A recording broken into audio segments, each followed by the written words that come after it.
కొంతమంది మాటలు మనం ఎప్పుడెప్పుడు వినాలి అని ఎదురు చూస్తూ ఉంటాము. ఆ మాటల్లో నుంచి మనం ఏం నేర్చుకోవచ్చు అని కూడా ఎదురు చూస్తూ ఉంటాము. అలాంటిదే మా త్రివిక్రమ్ గారి మాటలు. మరి త్రివిక్రమ్ గారిని మాట్లాడవలసిందిగా రిక్వెస్ట్ చేస్తున్నాము సార్.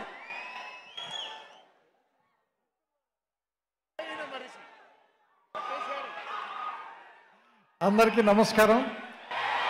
ముందు congratulations to Mad Square team, యాక్టర్లకి, టెక్నీషియన్లకి అందరికీ పేరు పేరున.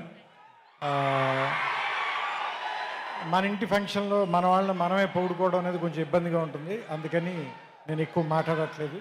నేను ఒకే ఒక్క విషయం చెప్పి నేను ఈ ఉపన్యాసం ముగిస్తాను. నాకు ఇందా నుంచి జై ఎన్టీఆర్ జై ఎన్టీఆర్ అని చూస్తూ ఉంటే JAINT జైంట్ గుర్తొస్తుంది. So he's a giant. So అలాంటి జైంట్ చేతికి ఈ చిన్ని మైక్ని ఇచ్చేద్దాం. అందరూ అతనే మాట్లాడతాడో విందాం.